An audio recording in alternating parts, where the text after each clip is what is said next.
Hallelujah. Praise the name of the Lord Jesus Christ.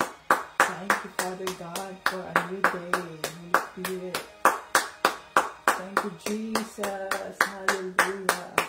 It's another day, and today is Wednesday, Thursday morning. Thursday morning here in Houston, Texas. April 17, 2025. Praise God sa kanyang kabutihan. Praise the Lord. Napakabuti ng ating Panginoong Kristo. Tayo ay gising pa. Tayo ay muling nagising. Gising ulit sa panibagong umaga upang makapagsilbi sa Kanya. Panginoon, salamat po sa iyong kabutihan. Salamat, Lord, dahil nandiyan ka. Buhay. Salamat, Banal na Espiritu. Ikaw ang aming gabay, ikaw ang nagbigay sa amin ng kalakasan ng aming pangangatawan upang kami ay makapagpapatuloy sa aming mga dapat gawin para sa iyong kapurihan. Thank you, Lord. It's Thursday. Thursday morning. Hallelujah. Hallelujah. Yes, Jesus. Salamat sa iyong kabutihan, Lord Jesus. Ang batayan ng ating pananampalataya. John 3:16. For God so loved the world that He gave His only begotten Son, that whosoever believe in Him will not perish but have everlasting life. Hallelujah. Yes, Jesus. Thank you, Lord. Thank you, Lord Jesus.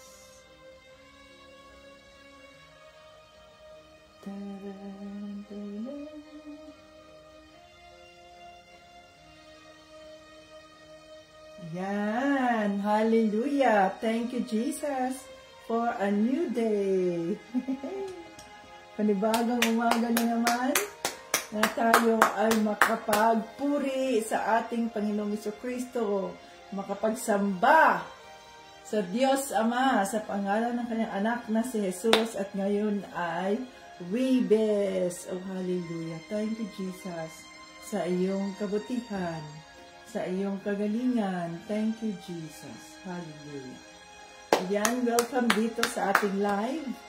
Facebook joiners, Facebook viewers, YouTube viewers, God bless us all. Ito si Tita Vix, ang lingkod ng ating Panginoong Jesucristo.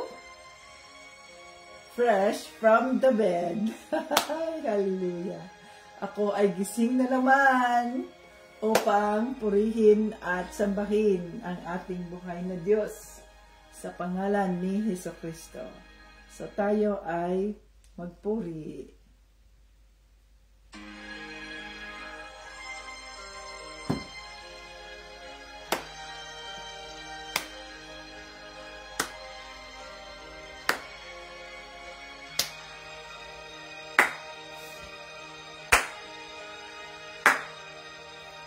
Pagising sa umaga, kay ganda, kay ganda, kay ganda ng mundo, ginawa niya. Ngayon ko lang nakita ang ganda ng mundo. Salamat sa Diyos at ako'y binago. Yes, Lord. Thank you, Lord. Nang tanggapin ko si Jesus, aking Diyos, nabago ang lahat sa buhay ko. Bagong ligaya ang nadarama, bagong pag-asa ang nakikita.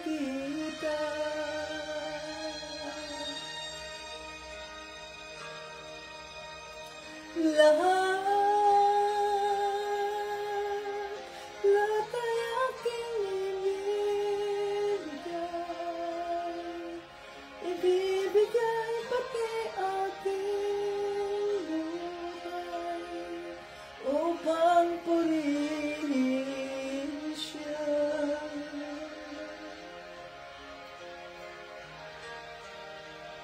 Lahat ay aking ibibigay pati aking buhay upang purihin siya.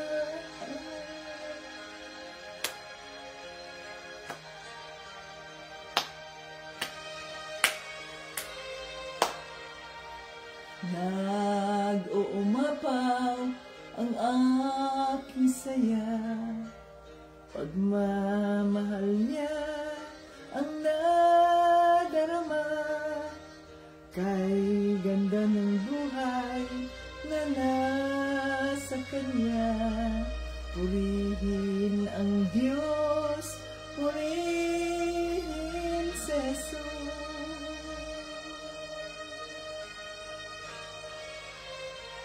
Lahat ay aking ibibigay pati aking buhay upang purihin siya.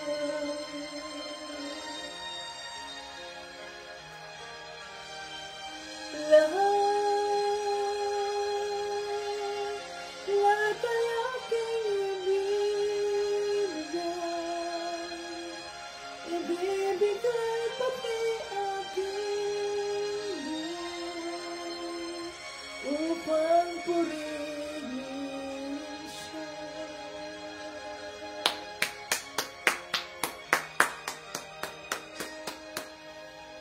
Oh, hallelujah. Yes, Lord Jesus. Dito po ang aming mga buhay, ang aming mga katawan. Nagpapakumbaba sa trono ng iyong kaawaan, humingi ng kapatawaran sa anuman po ang aming mga nagawang kasalanan, Panginoong Hesus. Linisin mo ang aming mga isipan, linisin mo ang aming mga puso. Sa bawat araw na kami ay nagising, ay nagpapakumbaba kami at nagpapasalamat sapagkat ang iyong kaawaan, ang aming nararanasan, ang biyaya, ang kaawaan ng Diyos Ama, ang kanyang biyaya, ang aming nararanasan sa araw-araw at bawat araw na kami ay nagtagumpay, binabalik namin sa inyo po, sa Diyos Ama, ang lahat ng papuri at parangal. Sapagkat kung wala ang Diyos, kung wala sa Panginoong Kristo, kung wala ang banal na Espiritu na siyang gumagabay sa amin, wala rin kami magagawa. Maraming salamat po, napakabuti ninyo, Panginoong Hesus, sa inyong kagalingan, sa inyong kagandahan. Oh, hallelujah. Hallelujah, hallelujah. We welcome the Holy Spirit in our midst. Sabi mo sa mga salita, 2 or 3 gathered in your name, you are in our midst. Panginoong Hesus, kinikilala namin ang presensya ng iyong banal na Espiritu na siyang aming gagabay, aming gabay sa bawat araw, lalo na sa oras na ito. Let's welcome the Holy Spirit. Come, Holy Spirit, I need you now. I need your anointing, come in your power. I love you, Holy Spirit. You captivated my soul, and every day I learn to love you more. Come, Holy Spirit, I need you now. I need your anointing, come in your power. I love you, Holy Spirit. You captivated my soul, and every day I learned to love you more. I'm reaching for your heart. You hold my life in your hands, drawing me closer to you. I feel your power unknown. Nothing compares to this place where I could see you face to face. I worship you in spirit and in truth. I'm reaching for your heart. You hold my life in your hands, drawing me closer to you. I feel your power unknown. Nothing compares to this place where I could see you face to face. I worship you in spirit and in truth. We worship you in spirit and in truth. Oh, hallelujah. Sinasamba ka namin, Panginoong Diyos Ama, sa espiritu at sa katotohanan. Oh, hallelujah. Itago mo ang iyong lingkod sa krus ni Panginoong Kristo na hindi ako makikita, kundi ang makikita ay ang kabutihan, ang kagalingan, ang kawaan ng Diyos Ama, ang pagmamahal niya na walang hanggan. Oh, hallelujah. Dinideklara namin ng live na ito ay holy, sanctified by the blood of Jesus. At maraming salamat po at kami ay inyong tinuruan kahapon. Kami naman po ay excited kung ano naman po ang pagtuturong gusto mong maintindihan namin, maunawaan namin, makain namin sa araw na ito. Maraming salamat po sa lahat. Ito ay aming hinihiling at binasasalamatan sa pangalan ni Jesucristo at ng banal na Espiritu. At lahat ng papuri at parangal ay binabalik namin sa Diyos Ama. Amen. Hallelujah. Ayan mga ka-Team Jesus. So tayo, mayroon pa naman itong islit ng aking damit. Ayan. So dapat ay ganyan para hindi makita ang ating legs ko ay oh, diba? Okidoki. So dito tayo mga ka-Team Jesus sa ating Word of God. Ano natin yan? Dapat ay meron ako monitor.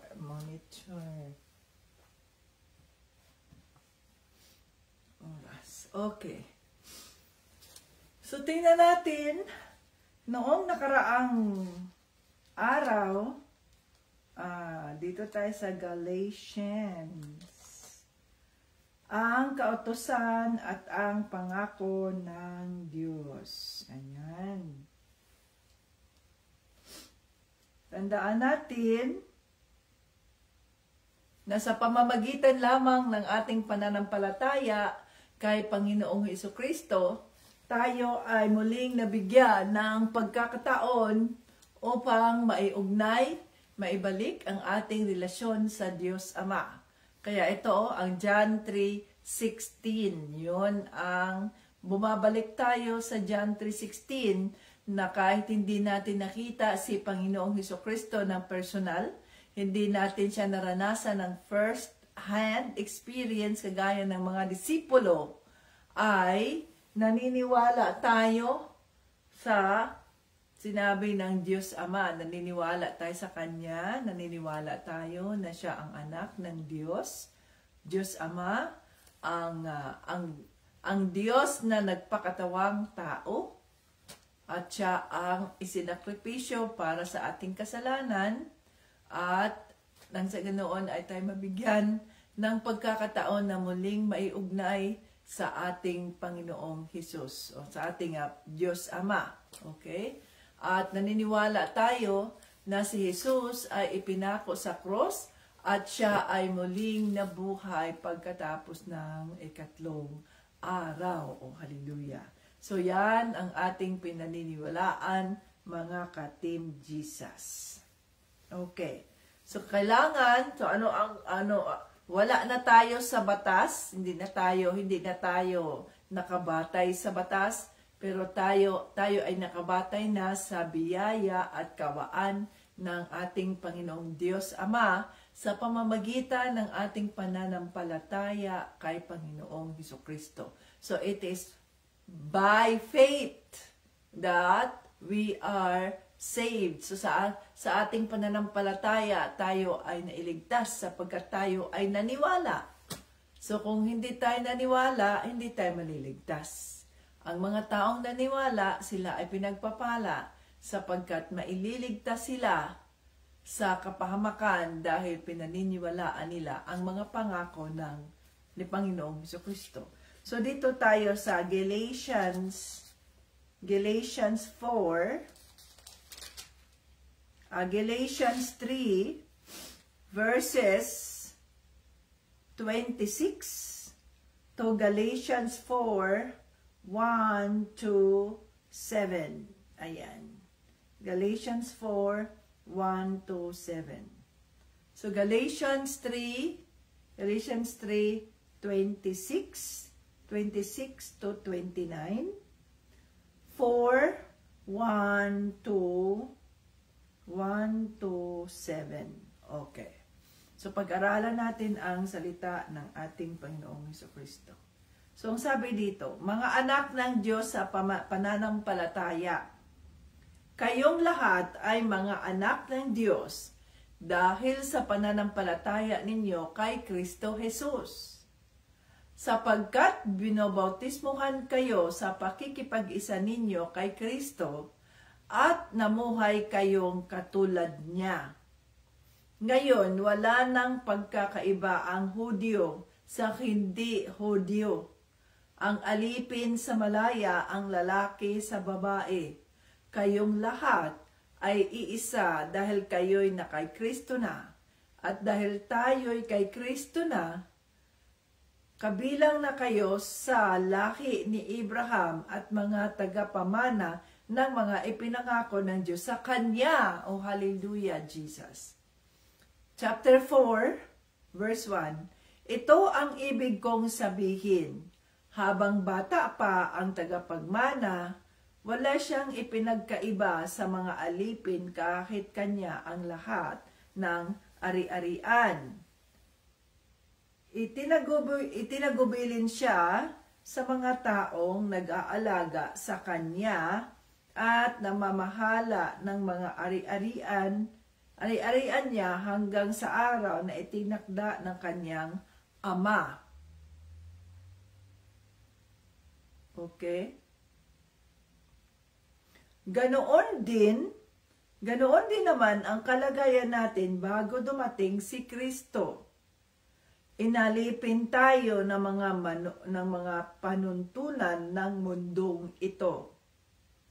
Ngunit nang dumating na ang takdang panahon, isinugo ng Diyos ang kanyang anak sa mundo. Ipinanganak siya ng isang babae na namuhay sa ilalim ng kautusan para palayain ang mga nasa ilalim ng kautusan, nang sa ganoon ay maging anak tayo ng Diyos. At dahil mga anak na tayo ngayon ng Diyos, isinugo ng Diyos ang Espiritu ng Kanyang anak sa ating puso, kaya makakatawag na tayo sa Kanya ng Ama. Ngayon, hindi na tayo mga alipin, kundi mga anak. At kung mga anak tayo ng Diyos, tagapagmana rin tayo ng mga pangako niya. Oh, hallelujah. So, you are no longer a slave. Yan ay nasa Galatia chapter 4, verse 7. So, you are no longer a slave, but God's child. And since you are His child, God has made you also an heir. Hallelujah. O Holy Spirit, maraming salamat po sa mga salita sa araw na ito. Buksan mo ang mata ng aming mga puso upang maintindihan namin ang mensaheng nais mong iparating. At ito ay mas lalong magpapatatag sa aming pananampalataya kay Panginoong Hesukristo. Sa pangalan ni Jesus. Amen. Ayan. So tingnan natin ang pakahulugan ng mensahe ng ating Panginoong Jesus. So, ito ang mga anak ng Diyos sa pananampalataya. So, alam na natin yan. I am a child of God. You are a child of God. We are a child of God. Bakit tayo naging anak ng Diyos? Naging anak tayo ng Diyos at matawag natin siyang God the Father. Ama namin na nasa langit. Ayan, no? Sapagkat binago na tayo sa pamamagitan ng sakripisyo ni Panginoong Hesukristo. So mula sa pagiging alipin natin sa kautusan, tayo ay ginawang malaya. We are not slaves anymore, but we are free.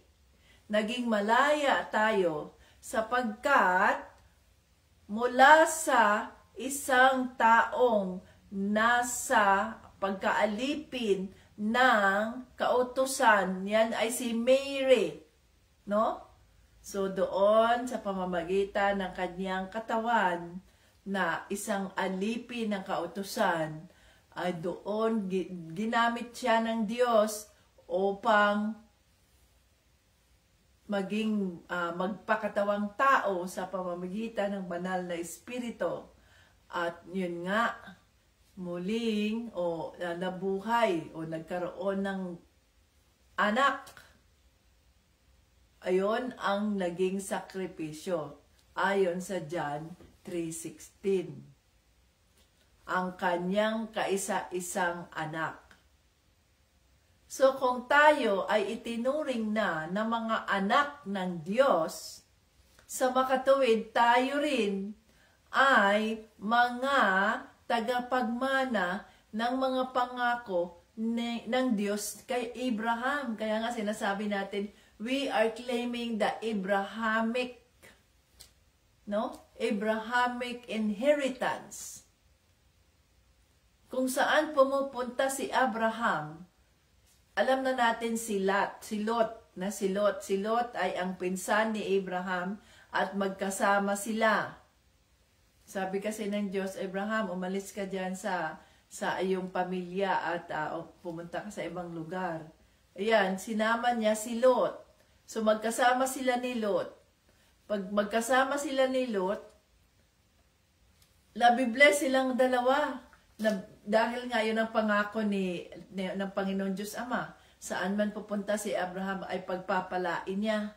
So kahit saan sila pumunta na lugar na wala pang barren or what, ay yun, pinagpapala ng Diyos si Abraham. Dumadami ang kanyang mga livestock, ang kanyang mga karnero at iba pang mga hayop. Ayan, dumadami ang kanyang mga alipin. Dumadami siya, lumalawak, ang kanyang territory.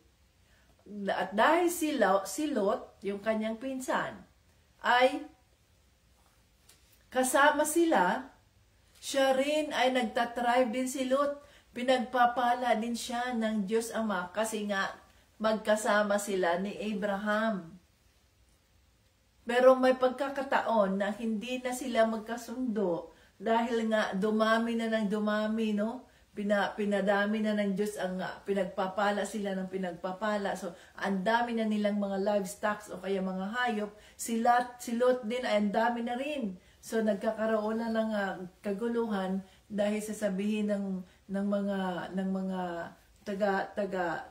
mga alipin ni Lot na, ang mga hayop ni Abraham ay nandoon din sa sabsaba, nandoon din sa field na kung saan nandoon ang iyong mga hayop.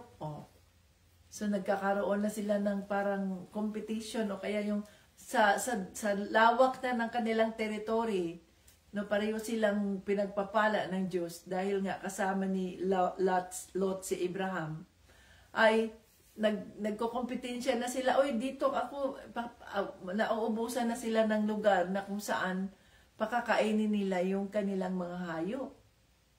Kaya nagdesisyon si Abraham, sige, dahil nga hindi na nagkakasundo yung mga asawa ni Lot at saka yung part din ni Abraham. Kaya ang sabi ng asawa ay maghiwalay na tayo, makipaghiwalay tayo kay Abraham, magsipirit na sila ng landas sapagkat, yun na nga, no? Too crowded na silang dalawa. Dahil nga, grabe ang pagpapala ng Diyos Ama sa kanila. Kasama si Lot sa pagpapala, sapagkat kasama niya si Abraham. Pero yun na nga nangyari, naghiwalay sila. Okay, sabi ni Abraham, okay, dito ka sa bandang ito, Lot. Ako naman ay dito naman sa bandang yon. Ayan, naghiwalay na sila ng landas. Si Abraham ay patuloy siyang pinagpapala ng Diyos Ama kasi yun ang pangako ng Diyos. Sige, lumaki pa ang kanyang livestock, ang mga hayop, ang dumadami. Nag-reproduce. Ganun ang pagpapala ng Diyos. Samantalang si Lot ay doon siya nakarating.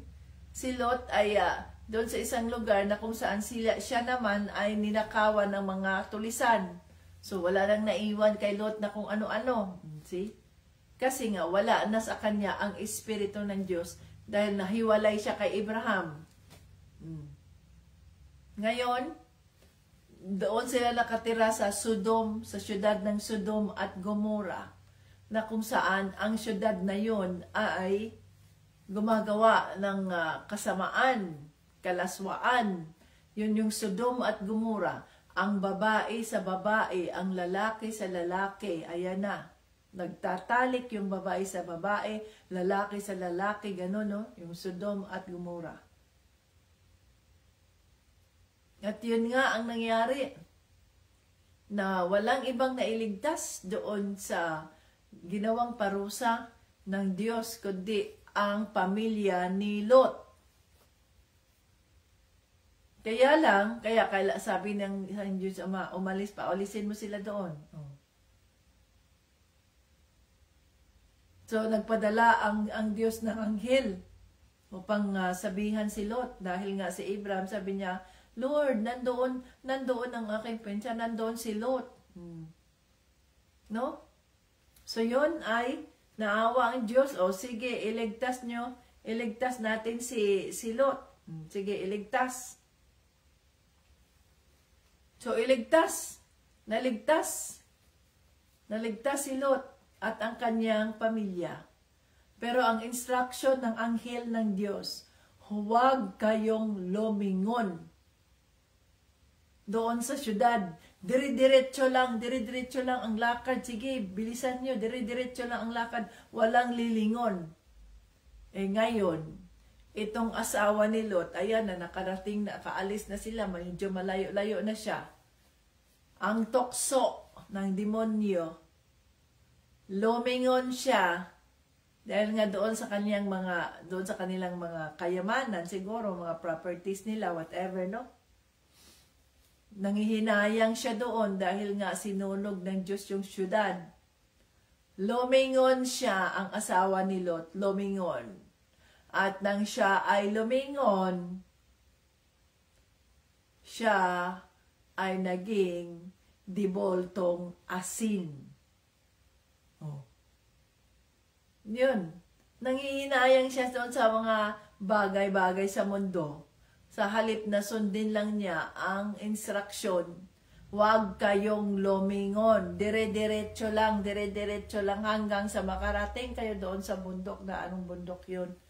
Hindi niya napigilan ang sarili niya, lumingon siya at ng kanyang paglingon, ayan, naging asin siya, diboltong asin. See?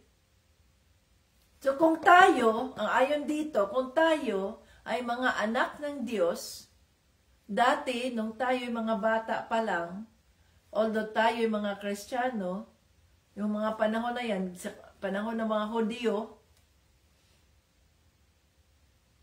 para daw tayo mga may-ari, subalit, hindi naman natin alam na tayo ay may-ari. Yung mga bata, di ba, hindi naman nila alam kung sila ba ay mga may pera, sila ba ay mga mayayaman. Basta nag-enjoy lang sila, so pantay lang sila sa mga alipin o ganito ang turing nila sa mga tao.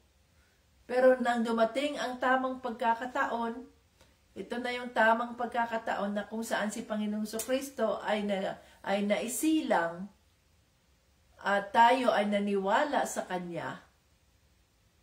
So doon na natin nakikilala, doon na natin nalaman na, ako ay isang pinagpapala bilang anak ng Diyos ng dahil sa aking pananampalataya kay Panginoong Hesukristo. Ako ay pinagpapala, pero dati hindi natin alam yan. We are ignorant of the blessings of Abraham. Na yun ang kanyang ipinangako sa kanya noong mga panahon ni Abraham. Kung tayo, nakita nyo dito sa salita ng Diyos, ano ang sabi? Dito sa, ngayon, hindi na tayo mga alipin, kundi mga anak. At kung mga anak tayo ng Diyos, tagapagmana rin tayo ng mga pangako niya. Hallelujah! So tayo rin ay tagapagmana ng mga pangako ng Diyos Ama kay Abraham. Kaya nga kiniklaim natin, Father God, in the name of Jesus, we are claiming the Abrahamic inheritance in our lives. Kasi si Abraham, kung saan siya pumupunta, na kasama niya ang pagpapala ng Diyos. Kaya nga, I know that all the days of my life, your blessings will come to me, will abide me. So nandoon ang pagpapala ng Diyos Ama kay Abraham, saan man siya pumupunta, dumadami ang kanyang mga hayop sa kanilang panahon. Nakikita nababatay ang kayamanan mo sa pamamagitan ng iyong mga livestock, yung mga hayop mo, at sa iyong mga alipin. Kung gaano kakadaming alipin, kung gaano kakaraming mga hayupan, doon masusukat ang iyong pagiging mayaman, ang iyong pagiging pinagpapala. So, yun dapat ang ating ikiniklaim, yun dapat. Ano sabi dito? Nabaptismo na kayo. Sapagkat binautismuhan kayo sa pakikipag-isa ninyo kay Kristo at namumuhay kayong katulad niya. Yan ay nasa Galatians 3, chapter 27. See? Hindi natin pwedeng ihiwalay ang baptismo sa pagpapala ng Diyos para sa atin, mga ka-Team Jesus. Ang baptismo ay isang prerequisite para tayo matanggap natin ang mga pagpapala ng Diyos. Unang-una, sa pamamagitan ng baptismo sa tubig, pagkatapos ng baptism of water, nandoon kaagad ang silyo o ang security ng banal na espiritu. At pagkatapos nun, nandoon na ang mga pagpapala ng Diyos Ama sa atin sapagkat tinuring na niya tayong mga anak. So, hindi pa sapat na tayo ay nakakilala kay Panginoong Hesukristo at tinanggap natin siya. Hindi yun sapat. Kailangan tayong magpabaptismo sa tubig nang sa ganoon, ang banal na espiritu ay mapasa atin sapagkat nalinis na nga tayo ng tubig. Hindi siya makapasok sa ating buhay, hindi siya makapasok sa mga puso natin kung nandoon pa rin ang mga kadumihan ng ating pagiging tao na likas na makasalanan. Kaya nga, kailangan natin na magpabaptismo sa tubig upang sa pamamagitan ng tubig na yan ang nagpalinis. Submersion. Hindi yung pisik-pisik lang na baptism, ganyan. No. Submersion into the water. So, nililinis tayo sa pamamagitan ng pag-submerge, paglublob natin doon sa tubig. At nung tayo ay maihaon sa tubig, ayon, nalinis na tayo. At sa kagaya ng ginawa ng Diyos Ama kay Panginoong Hesukristo, nandoon yung dove, the Spirit of God, come upon Jesus. At ang sabi ng Diyos Ama, behold, this is my Son, whom I am pleased. Oh. So, kung tayo ay nagbaptismo na sa tubig, nakilala natin si Panginoong Kristo sa John 3:16, naniwala tayo sa Kanya, tinanggap natin Siya bilang ating Diyos at tagapagligtas, at tayo nagpabaptismo sa tubig. Pagkatapos na tayo ay nasubmerge na sa tubig, nung nagkaroon tayo ng public declaration, sasabihin na ng Diyos Ama, behold, this is my daughter. Behold, this is my Son, whom I am pleased. So, mamuhay na tayo, sabi dito, sapagkat binautismuhan kayo sa pakikipag-isa ninyo kay Kristo at namumuhay kayong katulad niya. Wala nang pagkakaiba ang Hudiyo at ang hindi Hudiyo. Pare-pareho na tayo. At dahil kay Kristo na kabilang na kayo sa lahi ni Abraham at mga tagapagmana ng mga ipinangako ng Diyos sa Kanya. So yan ay nasa Galatians 3, chapter 29. At dahil nabaptismohan na tayo sa tubig at namumuhay tayo kagaya kay Kristo, wala nang pagkakaiba ang Hudiyo at hindi Hudiyo. Lahat tayo ay itinuturing na mga anak ng Diyos. Kaya nga, di ba, I am a child of God. Yun ang kahulugan ng kanta na yun. I'm no longer a slave of sin. I am a child of God. Hallelujah. So, hindi na tayo alipin ng kasalanan. Tayo ay mga anak na ng Diyos. Sa makatawid, bilang mga anak ng Diyos, kung ikaw ay nabaptismuhan na sa tubig, panamtayuan mo ang mga pangako ng Diyos Ama sa buhay mo. Tayuan mo at i-claim natin ang kanyang mga pagpapala ayon sa sinasabi niyang, I will bless the works of your hands.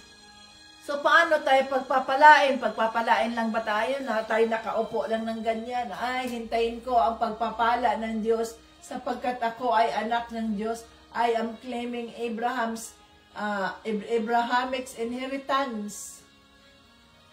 Nakaupo ka lang, nakanood ng TV, naghihintay ka lang. Hindi yun.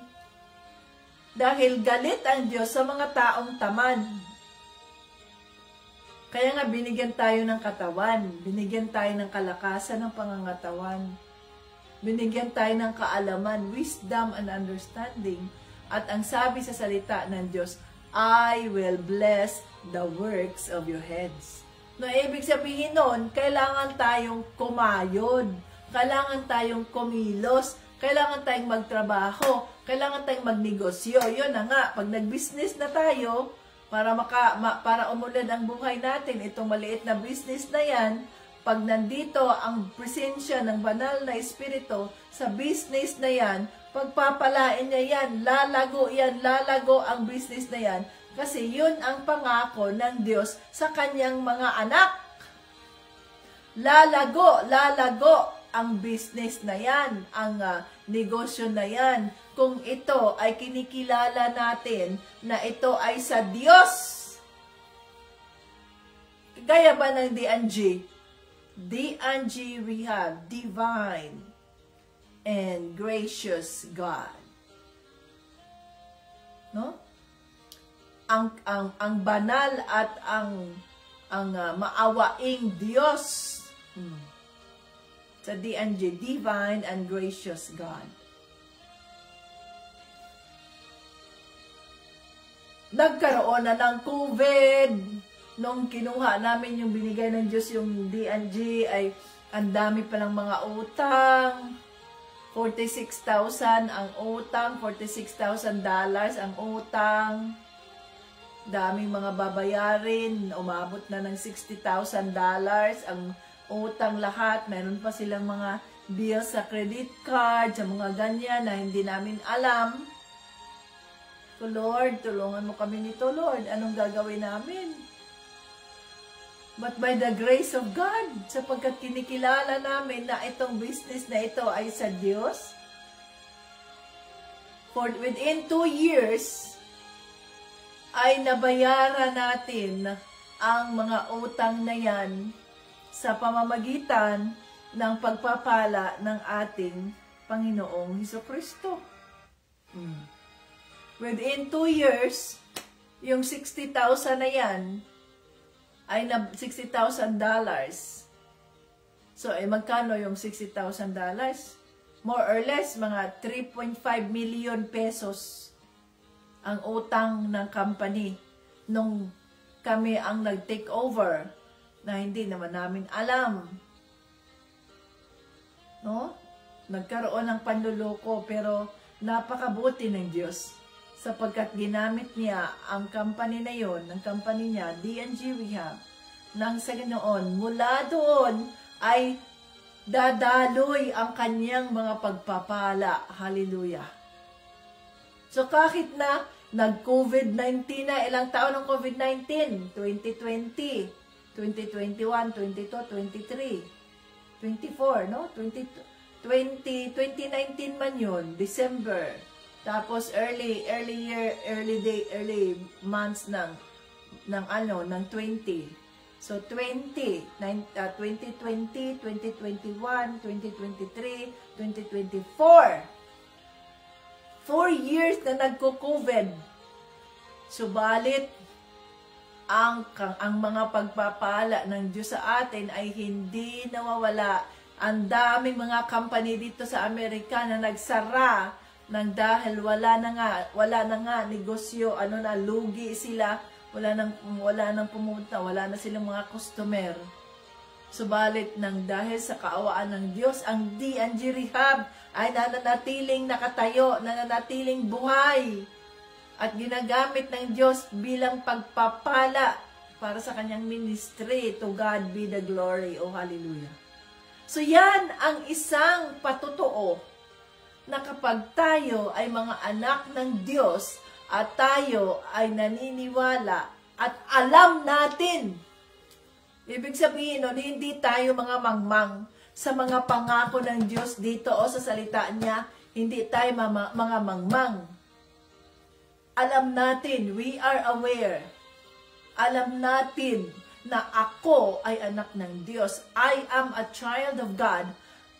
At ako bilang anak, kagaya ba ng inyo, halimbawa, ang ama nyo ay mayaman, ang ama nyo ay asindiro, ang ama nyo ay ganyan. Kung wala kang alam na ang ama mo ay mayaman, so di mo alam na, hindi mo kiniklaim yung inheritance mo, yung karapatan mo, kasi hindi mo naman alam na mayaman para ama mo.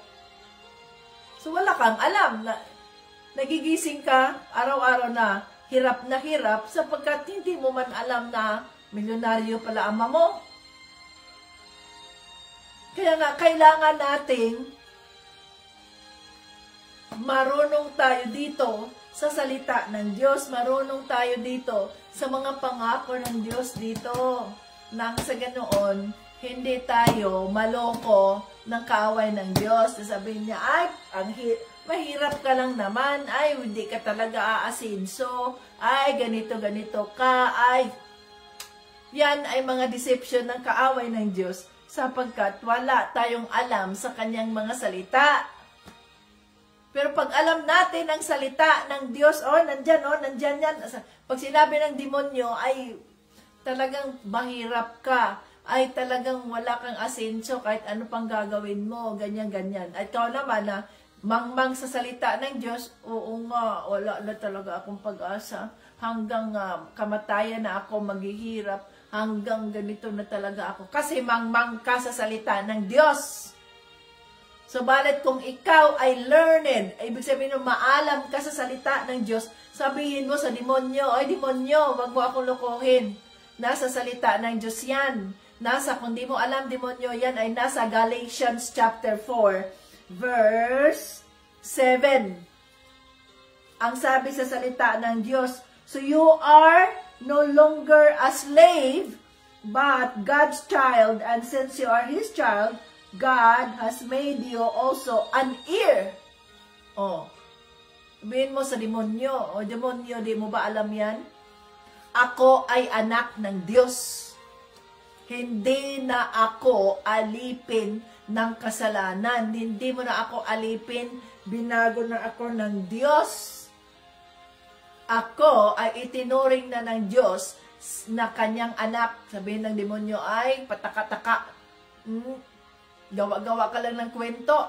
Saan ba yan? Saan ba yan makikita sa Bible? Makikita ba yan sa Biblia? Yes! Yan ay nasa Galatians 4. Chapter 7, kaya nga kailangan nating i-memorize yung mga mahalagang salita ng Diyos.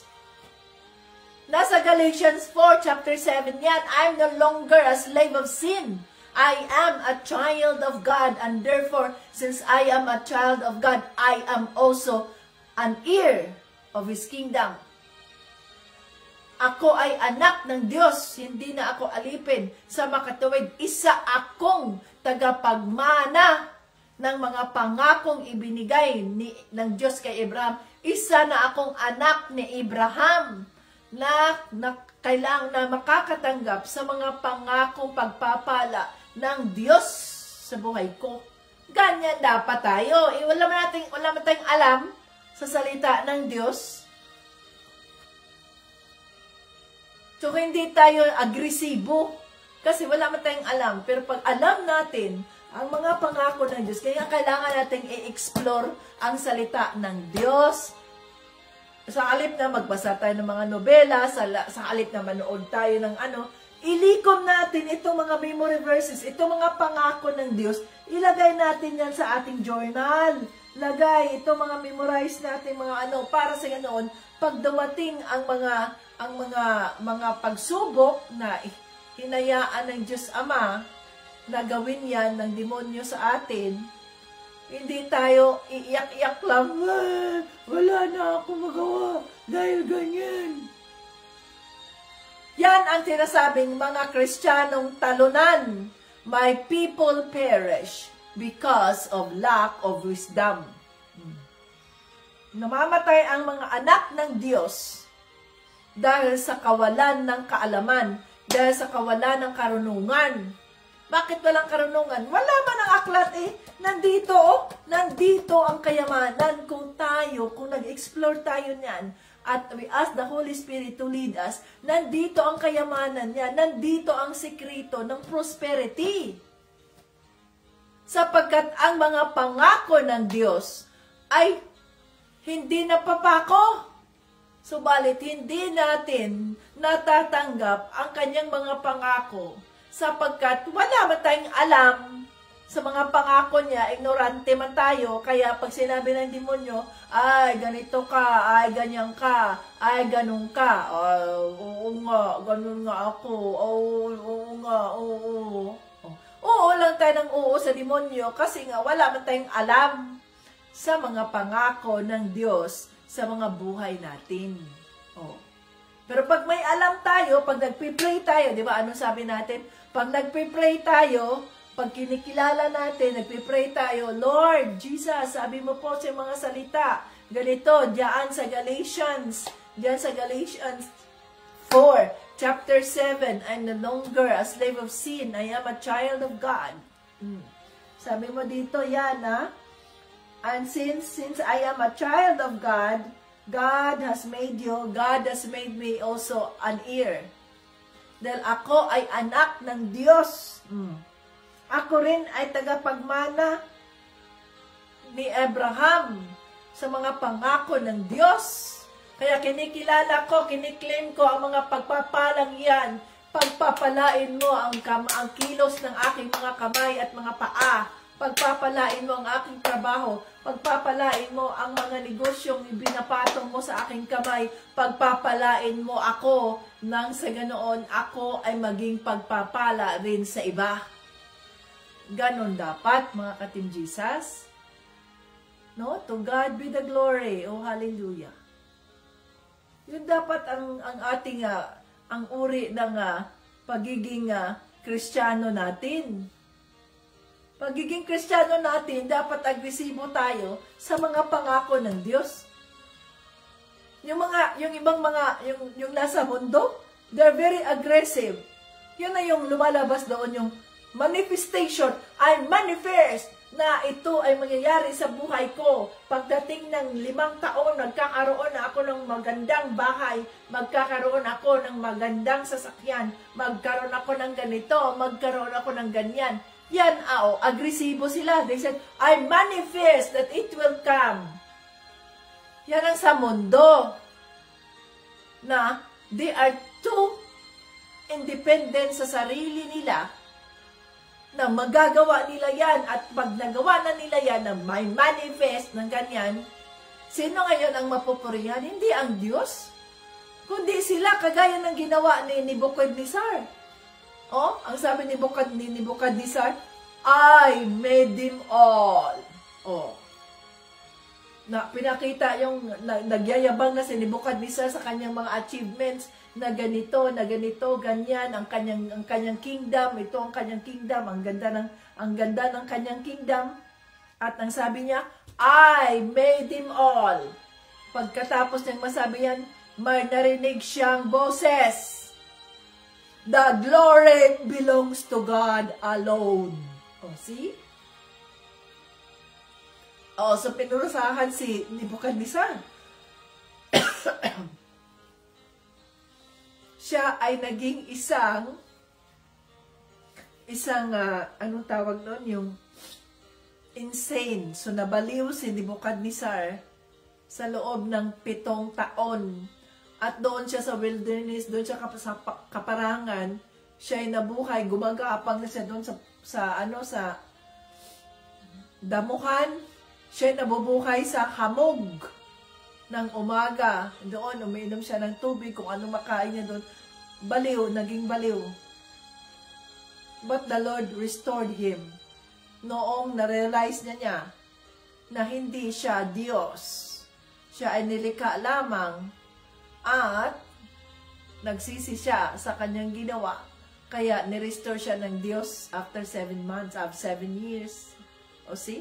Yan ang mga sinasabing, I manifest, na ganito. Pagkatapos nangyari sa kanila, I made them all. Pero sa atin, hindi. Pag tayo ay mga Kristiyano, I am a child of God. I'm no longer a slave of sin. Since I am a child of God,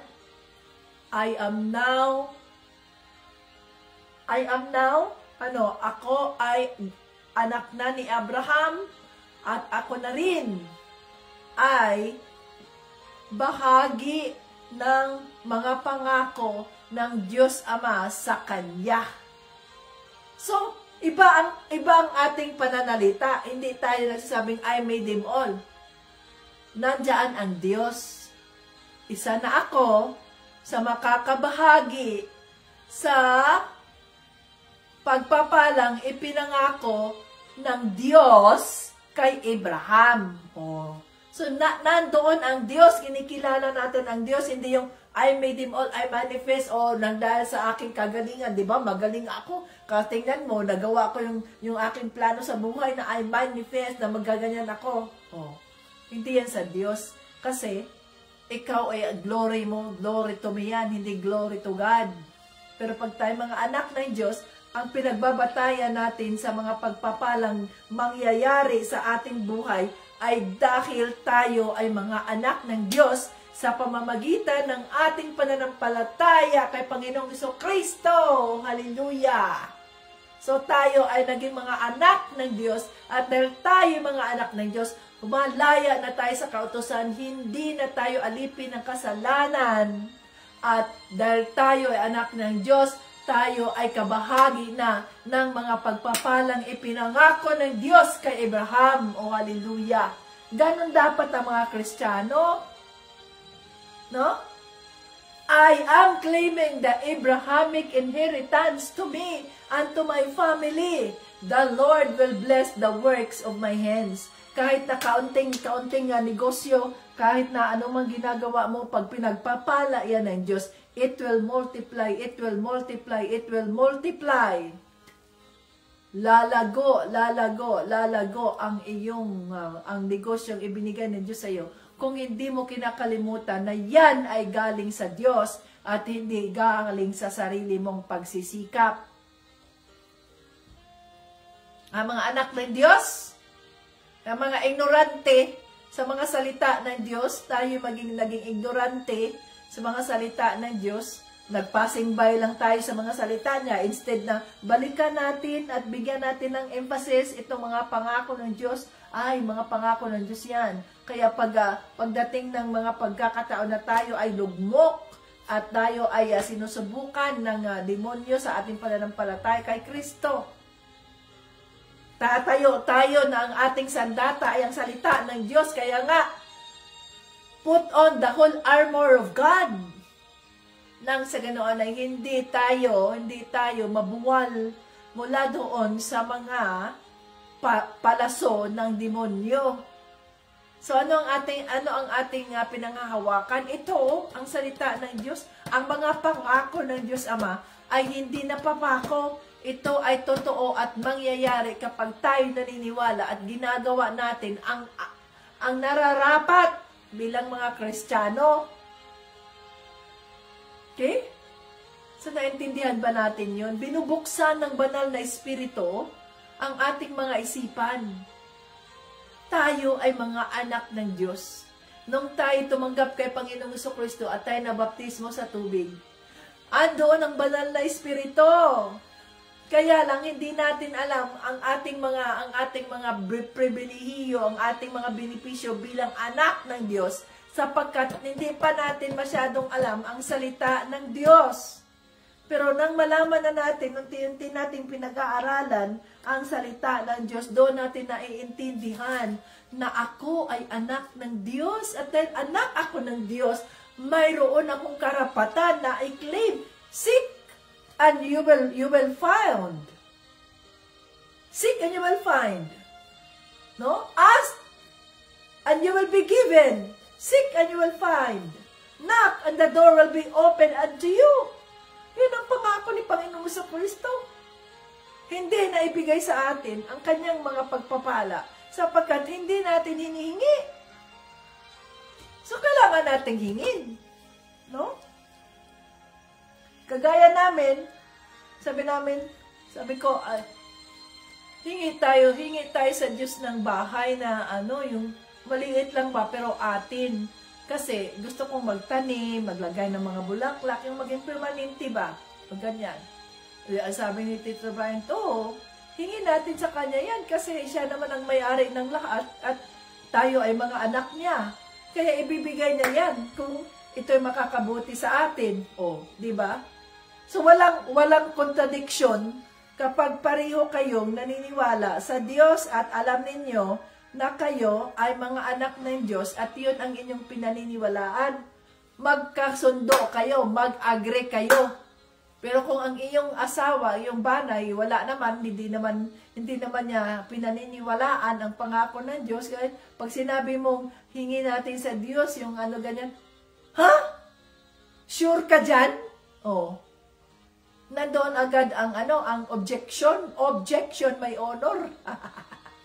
Pero kapag pareho kayo ng paniniwala, pareho kayo ng pinaniniwalaan at alam ninyo ang mga pangako ng Diyos sa mga buhay natin, yung mga buhay ninyo, hindi kayo mag-a-argue. That's impossible kasi ganito, ganyan. Nothing is impossible with the Lord. Let us just to agree. We just have to agree with each other. Yes, in the name of Jesus, it will come to pass. He knows what's best for us. Ganon. Wala ba tayong alam? Wala. Napakabuti ng Diyos. Hallelujah. Father God, in the name of Jesus, maraming salamat po sa iyong banal na Espiritu na nagbukas sa aming mga isipan, sa aming mga puso. Maraming salamat po sa pananalita mo ngayon, banal na Espiritu. Ang iyong lingkod ay nagpapakumbaba sa harapan ni Panginoong Jesucristo. Kinikilala ko na wala akong magawa kung wala ka. Ikaw ang nagkikipag-usap sa amin. Ikaw ang nagsasalita, banal na Espiritu mo sa oras na ito. Maraming salamat at binuksan mo ang aming mga isipan, ng aming mga puso. Nagtuto kami sa iyong mga salita.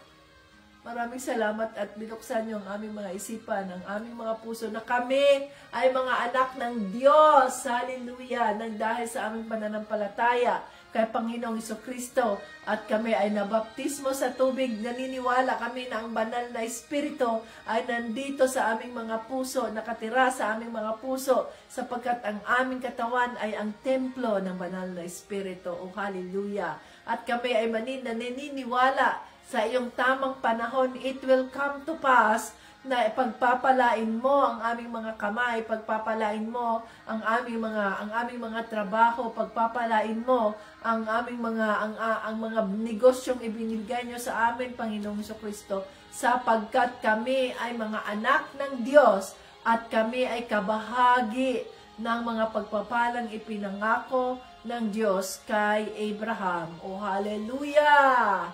Woo! I'm no longer a slave of sin, but I am a child of God. Father, thank you. We love you, Father God. Our Father, thank you so much sa pagpapaalala mo sa amin na kami ay iyong mga anak at mayroon kaming mga kayamanan, mga pamana na nanggagaling sa inyo. Subalit hindi namin alam dahil kami ay mga mangmang sa iyong mga pangako. Salamat po, Lord, sa iyong binitiwang mga salita, na ito'y aming panghahawakan, Lord Jesus, na kami ay mga anak ng Diyos, at kami ay pagpapalain nang dahil kami ay mga anak ng Diyos. Oh, hallelujah! Woo! Father God, in the name of Jesus, tinataas namin ang pangalan ni Panginoong Jesucristo sa lugar na ito, sa kahit na ang sulok ng daigdig, at siya ay aming pinapakilala sa sanlibutan, na siya ang anak ng Diyos, ang buhay na Diyos, na ipinako sa cross, namatay, subalit hindi na natiling namatay, kundi siya ay muling nabuhay upang ipakita sa sanlibutan ang makapangyarihang Diyos na may gawa ng lahat. Oh, hallelujah! Maraming salamat po, Banal na Espiritu. Bigyan mo kami ng katatagan, bigyan mo kami ng boldness, yung courage na tayuan namin ang aming mga pananampalataya kay Panginoong Jesucristo at paniwalaan namin ang mga pangako ng Diyos Ama sa amin bilang mga anak ng Diyos. Oh, hallelujah! Maraming salamat po. Lord, itago niyo itong mga pag-aaral na aming natutunan dito sa aming mga puso, sa aming mga isipan, nang sa ganoon po ay mas lalo pang mapatatag ang aming pananampalataya kay Panginoong Jesucristo at pagpapalain mo kami nang sa ganoon kami rin ay maging pagpapala sa iba para sa kapurihan ng Diyos Ama. Lahat ng ito ay aming hinihiling, pinasasalamatan sa pangalan ni Jesus at ng banal na Espiritu, at lahat ng papuri at parangal ay binabalik namin sa Diyos Ama. Amen! Hallelujah! Ayan mga ka-Team Jesus, ang dapat nating maging batayan ng mga pagpapala ng Diyos sa atin, ha? Kaya nga, nakita nyo ba yung revelation ng Holy Spirit? Sapagkat, di ba, nireveal na niya previously na ang Team Jesus International, yung kanyang ministry, ay magpapahiram sa inyo ng mga puhunan. Like, depende, magkano ang puhunan yan para makaumpisa ka? 3,000 o pahiram sa iyo yan. So, magkano bawat buwan na babayaran mo yan? Ilang taon, ilang buwan na babayaran mo yung 3,000 na yan. So, dapat maging tapat ka nang sa ganoon ay yung binayad mo rin ay maibibigay din natin sa iba. Sila naman ang matulungan natin sa ganito, ganyan. No, ganon ba mga ka-Team Jesus? Okay? No, walang interest yung pagpapadala ninyo o pagbabalik ninyo sa pera, walang interest yun. Okay? So, yun na ang sabi ng Panginoon, I will bless the works of your hands. Bilang mga anak ng Diyos, pagpapalain niya ang anumang ating mga gawa. para sa kanyang kapurihan. Oy, hallelujah! God is good. I am excited. At humingi na kayo sa Panginoon. Hingi na ninyo, Lord, i-reveal nyo sa amin kung ano man po ang gusto nyong gawin sa amin.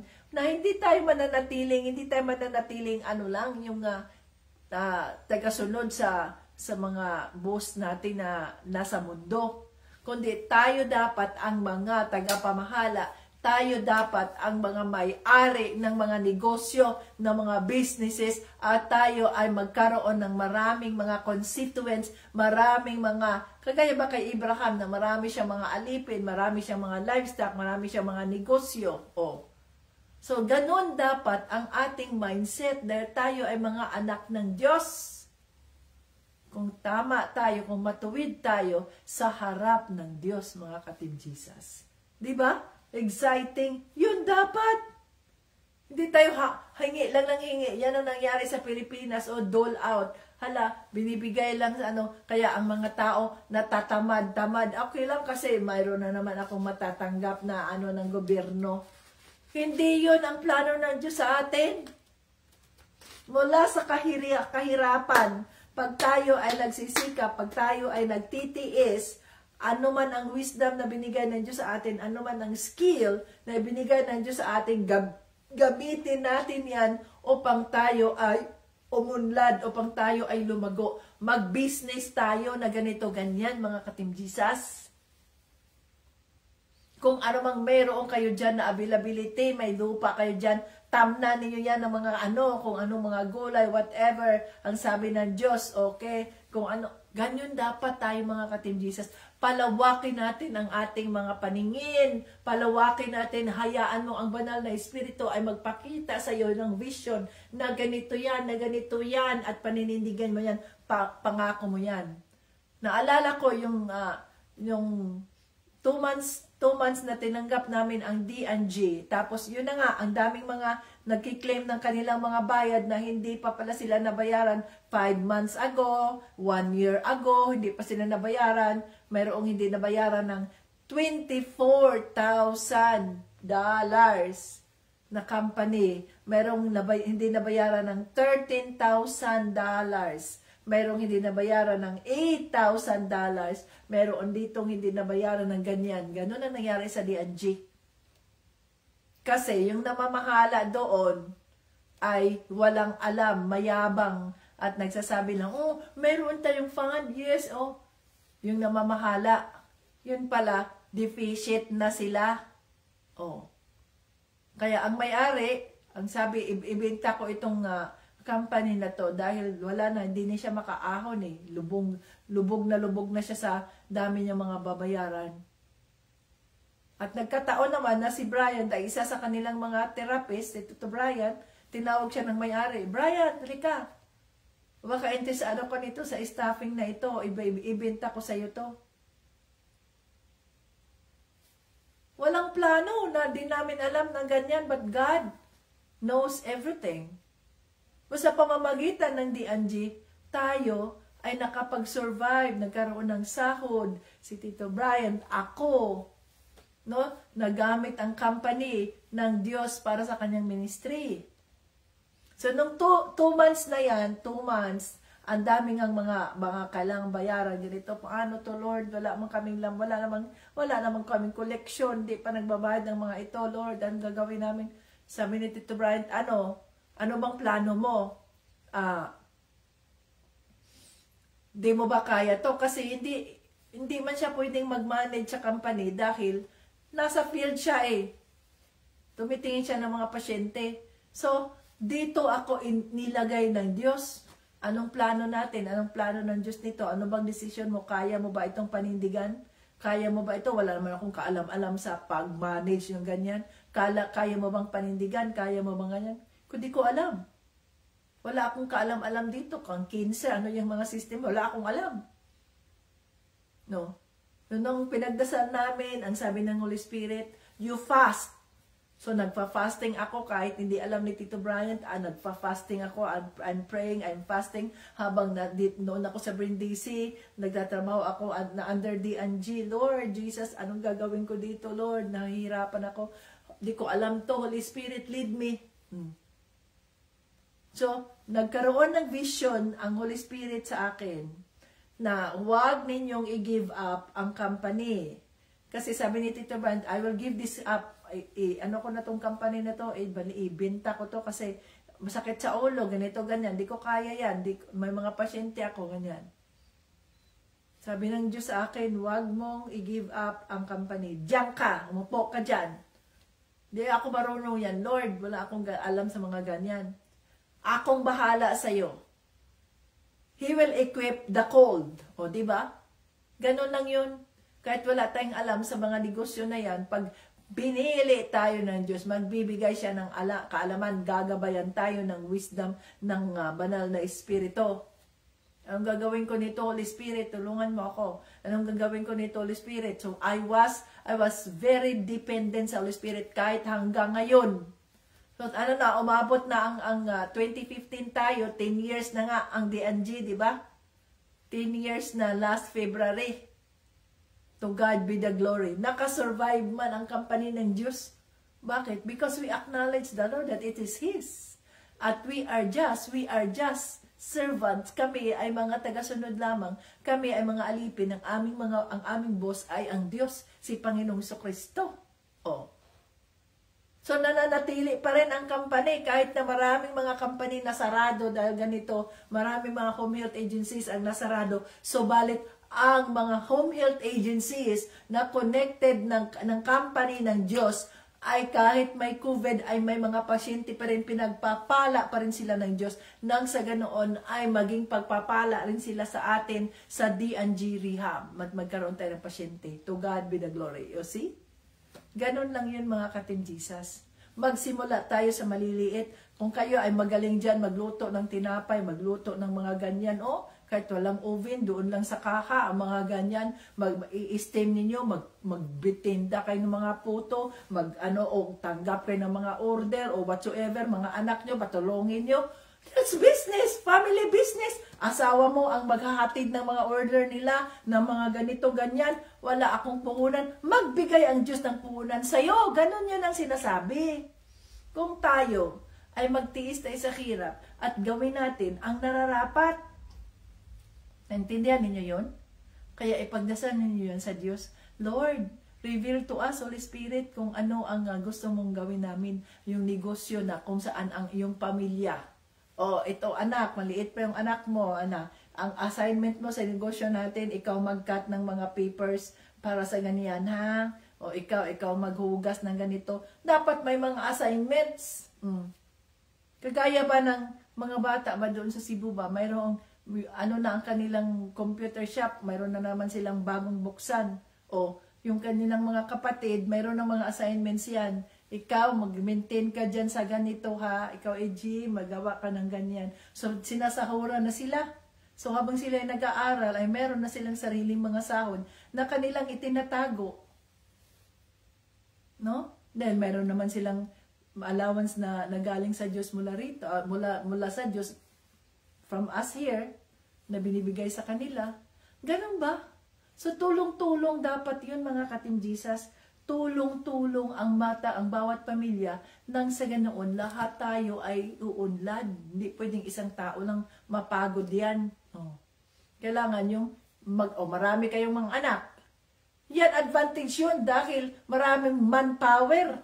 Alam nga na, mag-hire ka pa ng iba, mag-hire ka pa ng babayaran mo. Hindi ka na mag-hire ng babayaran mo. Pamilya mo na ang iaano mo dyan. O, gawin mo to. Mayroon kang sahod. Ito lang muna. Para naman gumana din silang kumilos. O, ikaw, ito na muna ha. O, sige, unti-unti ha. O, yan. Magkasahod kayo. Hating magkapatid yun. Hating magkapamilya yun, mga ka-Team Jesus. Na? Naintindihan natin yun? O, hi! Tayo ay mga anak ng Diyos at pagpapalain tayo ng Diyos para sa kanyang kapurihan. Na tayo ay makapagsuporta sa mga missions, sa ano pa mang mga gusto ng Diyos na suportahan. Hallelujah. To God be the glory and honor, Father. Thank you. Hanggang sa muli, mga ka-Team Jesus. Jesus loves us. Bye-bye.